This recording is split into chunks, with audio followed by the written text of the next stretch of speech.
여러분 안녕하십니까? 의료용상 NMR 시그널에 대한 두 번째 강의를 시작하도록 하겠습니다. 지난 시간에 이어서 이번 시간에는 NMR 시그널의 특성에 대해서 알아보도록 하겠습니다.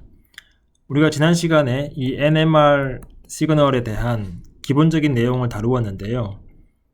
N은 뉴클리어가 되겠고 M은 매그네틱, R은 레조넌스의 약자입니다. 그래서 기본적으로 하이드로젠 뉴클라이가 매그네틱 자기장이 주어졌을 때 어떤 매그네틱 모먼트와 앵귤러 모멘텀이라는 두 가지 특성을 가지고 반응을 하게 되고요. 그 반응이 우리가 공명 현상을 이용해서 레조넌스, 에너지를 주고 다시 에너지를 얻는 그런 과정을 통해서 최종적으로 시그널을 얻어내게 됩니다.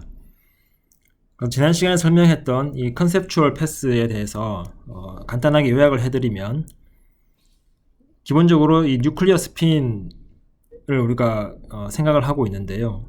저희가 MR 영상을 촬영함에 있어서, 특히 뇌 부분을 촬영함에 있어서 관심 있는 뉴클리어 스핀은 하이드로젠 뉴클라이입니다. 근데 이 뉴클리어 스핀은 매그네틱 필드가 주어지면 그 매그네틱 필드에 반응해서 얼라인 되게 됩니다. 예를 들면 아래에서 위로 매그네틱 필드가 주어지면 그 방향으로 각각 뉴클라이의 스핀의 액시스가 얼라인이 되게 되고, 지난 시간에 말씀드렸던 것 중에서 패러렐한 애가 있고 엔타이 패러렐한 애가 있다. 즉 매그네틱 필드의 방향과 같은 방향으로 얼라인 되는 애가 있고, 반대 방향, 정확하게 180도 반대 방향으로 얼라인 되는 애가 있다. 이때 패러렐한 애는 로우 에너지 상태에 있는 애들이고, 엔타이 패러렐한 애들은 하이 에너지 상태에 있는 애들이다. 이렇게 설명드렸습니다. 넷 매그네타이제이션이라는 거, 얘는 우리가 이제 하나의 시스템을 고려하는데요. 여러 개의 스피닝 뉴클라이들이 있을 때 그 전체 시스템의 벡터, 매그네타이제이션의 벡터는 각각 뉴클라이의 스피닝 액시스의 벡터 썸으로 계산된다. 그래서 예를 들면 이렇게 아래에서 위와 같은 M 대문자로 이렇게 써집니다. 지난 시간에 가장 중요하게 여러분들이 기억을 하셔야 되는 것은 엑시테이션과 릴렉세이션입니다. 이와 같이 외부에서 매그네틱 필드가 주어져 있는 상태에서 이 뉴클라이들은 이퀄리브리움, 즉 안정된 상태로 존재하는데요. 이 안정된 상태로 존재하는 뉴클라이들에게 에너지를 전달을 하고, 그 에너지를 다시 우리가 디텍트하는 과정을 통해서 시그널을 측정하게 된다라는 게 가장 기본이죠. 그러면 이제 에너지를 전달하는 과정이 바로 이 B1, 우리가 라디오 필드 매그네틱 웨이브를 추가로 하나 걸어주는데요. 이 B1 웨이브를 걸어주면 이 에너지가 스피닝 뉴클라이들에게 전해져서 로우 에너지에 있던 애가 하이 에너지 상태로 전환된다. 이때 우리가 에너지를 전달을 하려면 이 스피닝 뉴클라이들의 운동, 그 앵귤러 모멘텀에서 회전 운동을 하고 있잖아요. 그 운동의 프리퀀시와 동일한 프리퀀시로 이 B1을 걸어줘야 된다. 그래야지만 에너지가 전달된다. 그래서 거기서 이제 이 레조넌스라는 성질이 사용이 되죠. 그래서 에너지를 전달하는 과정을 우리가 엑시테이션이라고 하고요. 그럼 그 엑시테이션을 통해서 넷 매그네타이제이션 방향은 꺾이게 되죠. 위로 G 방향으로 있다가 어떤 앵글을 만큼 꺾이게 되고, 우리가 이 B1을 제거하게 되면, 그러면 로우 에너지 상태, 하이 에너지 상태에 있던 애가 다시 로우 에너지 상태로 돌아가면서 흡수했던 에너지를 방출하게 되고, 이 에너지를 우리가 측정을 하게 되면 MR 시그널이 된다 라는 것이 이제 지난 시간에 했던 내용을 요약한 것입니다. 자, 이번 시간에는 여기에 이어서 이 측정한 시그널, 이 MR 시그널의 여러가지 특성에 대해서 살펴보도록 하겠습니다. 그 중에서 여러분들이 가장 기억을 하셔야 되는 것은 이 T1 또는 T2라고 하는 이런 릴렉세이션에 관련된 용어들, 그 개념들을 유념해서 보시기 바랍니다. 그래서 T1과 T2 릴렉세이션이 굉장히 중요하다. 그래서 그 두 가지 내용을 이해하는 것을 목표로 하겠습니다. 자, 그럼 우선 T2부터 볼 텐데요. T2를 이해하기 전에 여러분들이 한 가지 유념하셔야 되는 것은 지난 시간에도 잠깐 설명을 드렸듯이 원래 넷 마그네타이제이션이 윗방향으로 있다가 우리가 B1을 이 방향, 예를 들면 Y 방향으로 수직 방향으로 걸어주면 이 넷 마그네타이제이션이 트랜스버스 플레인으로 이렇게 눕게 됩니다. 그렇죠? 이렇게 틸트 되죠. 90도 틸트를 시켰다고 가정을 하고, 그럼 트랜스버스 플레인에 있던 이 넷 마그네타이제이션이 델타가 여전히 이 G축을 중심으로 회전 운동을 하게 됩니다. 앵글러 모멘텀에 의해서 회전 운동을 하게 되죠. 그러면 우리가 MR 시그널을 디텍트하는 것은 여기 RF 코일에서 디텍트를 하게 되는데요. 이 넷 마그네타이제이션 벡터가 XY 플레인 입장에서 보면 이렇게 회전을 하기 때문에 이쪽 방향, 오른쪽 방향 X 방향으로 가까이 왔을 때는 굉장히 강한 자기장을 형성하고 있다가 이 RF 코일 입장에서 봤을 때, 그리고 반대로 이제 이 방향으로 회전하면서 가는 순간이 있을 거잖아요. 그러면 이 방향으로 가면 이 RF 코일 입장에서 봤을 때는 그 세기가 약간 달라지죠. 그래서 우리가 지난 시간에 말씀드렸던 그 페러데이 법칙 기억을 하시면 이 XY 평면에서 자기장의 세기가 변화하게 되면 시간에 따라서, 그러면 그 자기장의 세기의 변화로 인해서 이 RF 코일에는 전류가 흐른다 라는 것이죠. 그래서 자기장의 변화가 결국 이 RF 코일에서 전류의 생성이 된다. 그게 이제 페러데이 법칙이고, 그것에 의해서 흐르는 전류를 저희가 디텍트 함으로써 이 시그널이 된다라는 것입니다. 그래서 여기 밑에 나와 있는 것처럼 이 마그네틱 플럭스, 마그네틱 자기장의 크기가 이 트랜스버스 플레인에서 시간에 따라서 변화하게 되면 그게 전류를 형성하고 그 전류가 바로 우리가 측정하는 MR 시그널이 된다라는 것이죠. 자, 이 사실을 우리가 잘 견지하고 있으면 이제 이런 컨셉추얼한 그림에서 좀 더 잘 이해할 수 있습니다. 아까 말씀드린 것처럼 이 넷 마그네타이제이션 벡터가 이렇게 있습니다. 붉은색으로.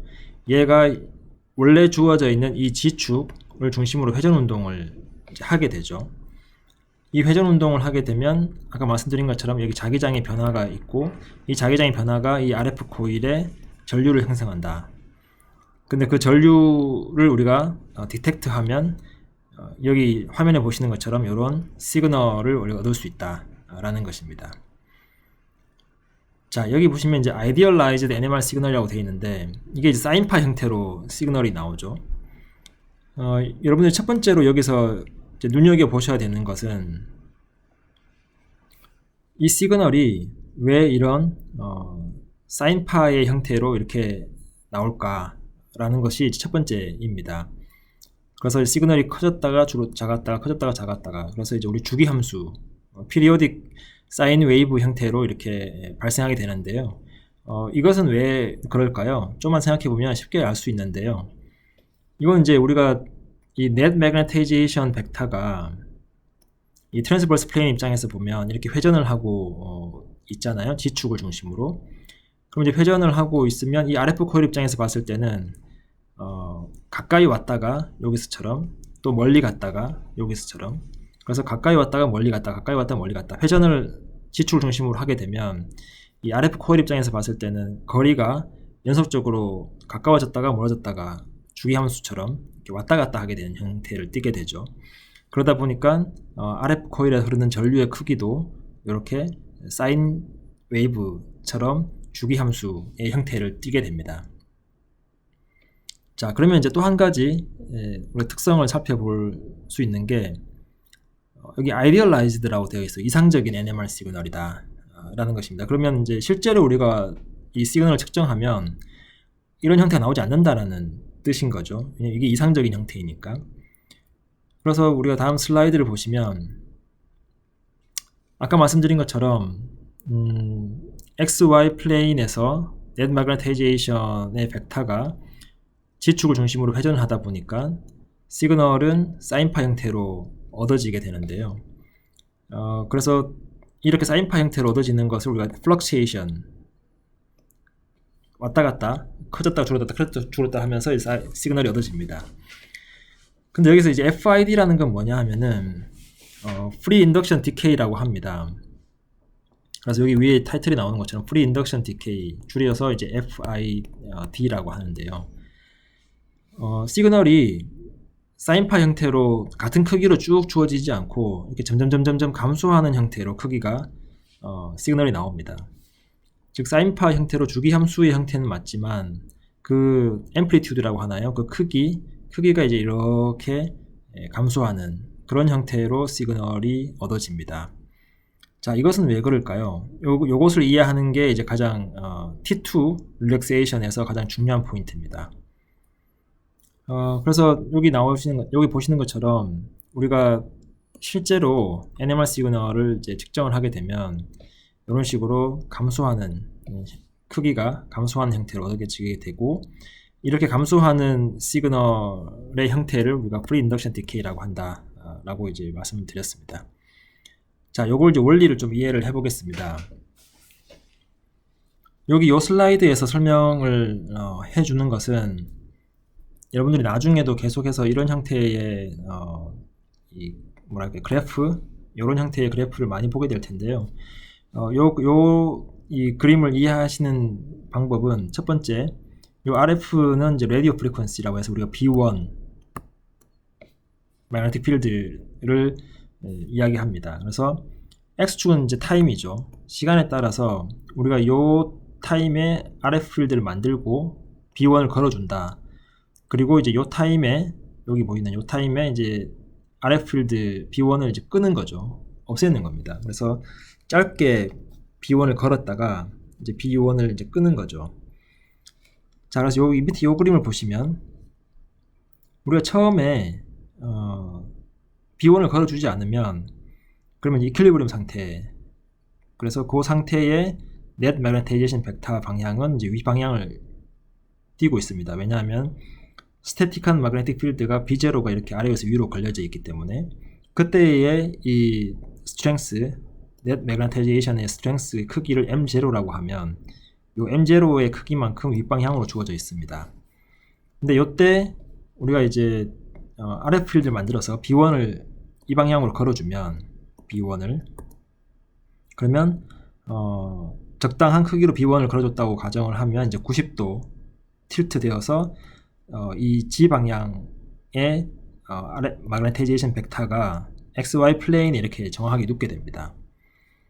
이제 눕게 되고 얘가 사실은 이제 누워서 회전을 하고 있죠.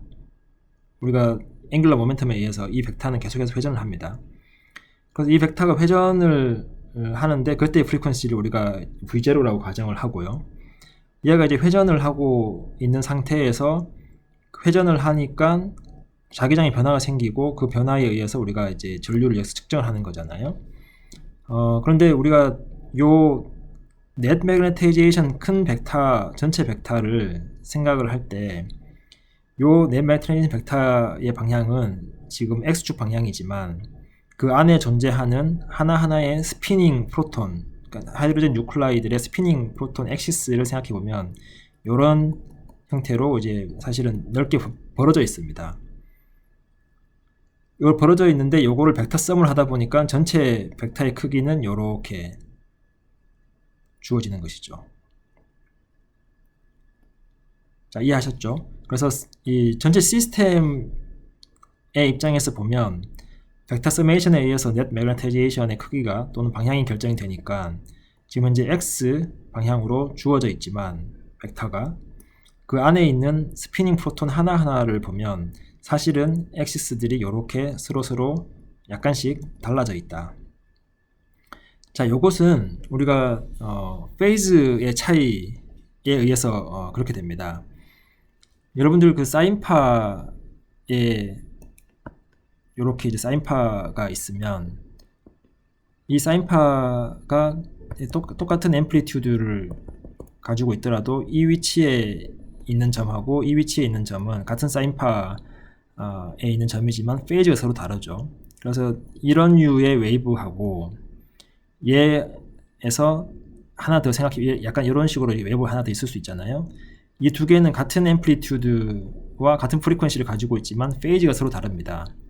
그래서 위치가 다르죠. X축의 방향에서 봤을 때. 그래서 여기에 있는 이 스피닝 프로톤들 하나하나들은 서로 같은 프리퀀시로 돌고 있으면서 페이즈가 서로 다른 거예요. 시작점 또는 현재 위치가 다른 겁니다. 시간에 따라서. 다만 그런 애들의 벡터 썸을 하면 엑시스에, 그러면 전체가 하나 이렇게 위치가 X축 방향으로 나온다. 그래서 우리가 회전을 하면 사인파 형태로 이렇게 에너지를 얻지만, 여기 보시는 것처럼 이게 디케이 하는 이유, 크기가 줄어드는 이유는 이게 시간이 가면서 이 페이즈의 디퍼런스가 점점 커집니다. 자, 그 이유를 한번 설명을 드려보겠습니다. 요게 이제 우리가 T1 또는 T2 릴렉세이션을 이야기할 때 T2부터 먼저 생각을 해보겠습니다. 처음에 이 MXY는 뭐냐 하면은 XY 트랜스버스 플레인에서 넷 매그네타이제이션의 크기, 그리고 뒤에 나오겠지만 MG는 G축 방향으로의 넷 매그네타이제이션의 크기가 되겠습니다. 여러분들 예전에 고등학교 때 이 벡터가 이렇게 하나 있으면요, 얘가 예를 들면 V 벡터라고 가정하면 여기 X축이고 요게 Y축이라고 가정하면 이 벡터를 이 두 개의 XY축으로 디컴포즈를 할 수 있습니다. 두 개의 벡터의 서메이션으로 이 V를 표현할 수 있죠. 그래서 얘를 VX, X 컴포넌트, 얘를 VY. 그래서 V는 사실 VX 플러스 VY와 같이 표현할 수 있잖아요. 그래서 두 개의 X축과 Y축 방향으로 이 V 벡터를 디컴포즈, 그러니까 이 사형을 내려서, 프로젝션을 내려서 디컴포즈 한 다음에 두 개의 벡터 서메이션으로 V를 표현할 수 있습니다. 마찬가지로 우리가 이 M net magnetization N 벡터를 MXY 컴포넌트하고 MG 컴포넌트 두 개로 우리가 디컴포즈를 할 수 있습니다. 그래서 M net magnetization 벡터 하나가 있으면 XY 평면에 프로젝션한 컴포넌트하고 G축으로의 컴포넌트로 우리가 두 개를 나눠볼 수 있죠. 그럼 우리가 이제 T2에서는 이 MXY를 고려하고요, 얘는 T2에서 고려되고 MG는 T1에서 고려됩니다. 자, 그럼 일단 MXY부터 먼저 보겠습니다. 이 MXY는 여전히 넷 매그네타이제이션이라서 회전을 하고 있잖아요. 그런데 XY 평면상에서 이 MXY의 크기를 보면 시간이 지나면서 점점 줄어듭니다. 처음에는 컸다가 그 다음엔 조금 작았다가 그 다음엔 좀 더 작아지고 결국은 나중에는 제로로 없어지게 되는 그런 현상이 발생합니다. 그래서 XY 평면에서 벡터의 크기는 점점 줄어든다. 얘는 왜 그러냐? 이 줄어드는 현상이 우리가 흔히 T2 릴렉세이션이라고 이야기를 하고요. 반대로 이게 이제 MG 방향으로의 벡터죠. 이 MG 방향으로의 벡터는 처음에 이만큼 있다가 그 다음에 요만 좀 더 커지고 그 다음에 좀 더 커지는, 그래서 점점 커지게 됩니다. 시간이 갈수록. 이것은 이제 우리가 잘 생각을 해보면 원래 요 식에서 보시면 원래 M이라는 벡터가 MXY와 MG로 이제 나눠졌잖아요. 그러면 M이라는 벡터 net magnetization 벡터가 처음 G축으로 있을 때는 MG 성분만 있었겠죠. 그러다가 우리가 B1 magnetic field를, 라디오 필드를 걸어줘서 그 net magnetization이 XY 평면으로 틸트가 되면 그러면 이제 MXY 성분이 커지고 걔밖에 존재하지 않잖아요. MG는 제로가 되고, 그러다가 얘가 회전을 하면서 점점 힘을 잃고 MXY가 점점 작아진다는 거죠. 작아지면 MG는 커져야 되겠죠. 왜냐하면 M은 그대로 있는 상태에서, M의 크기는 그대로 있는 상태에서 MXY가 작아지면 MG는 커질 수밖에 없습니다. 그래서 XY 평면에서의 net magnetization strength는 시간이 가면서 점점 줄어들게 되고, 여기서 보시는 것처럼 G 방향으로의 net magnetization 벡터의 strength는 mg 점점 시간이 갈수록 반대로 커지는 그런 현상을 보입니다. 그래서 이 mg의 strength에 관련된 것이 이제 T1 relaxation이고요. 얘가 T1 relaxation, 그리고 위에 mxy에 관련된 것이 T2 relaxation이라고 합니다. 좀 더 자세한 설명을 여기서 T2 relaxation에서 좀 더 하나씩 설명을 드리도록 하겠습니다. 이 T2 relaxation은 다음 동영상에서 설명을 드리겠습니다.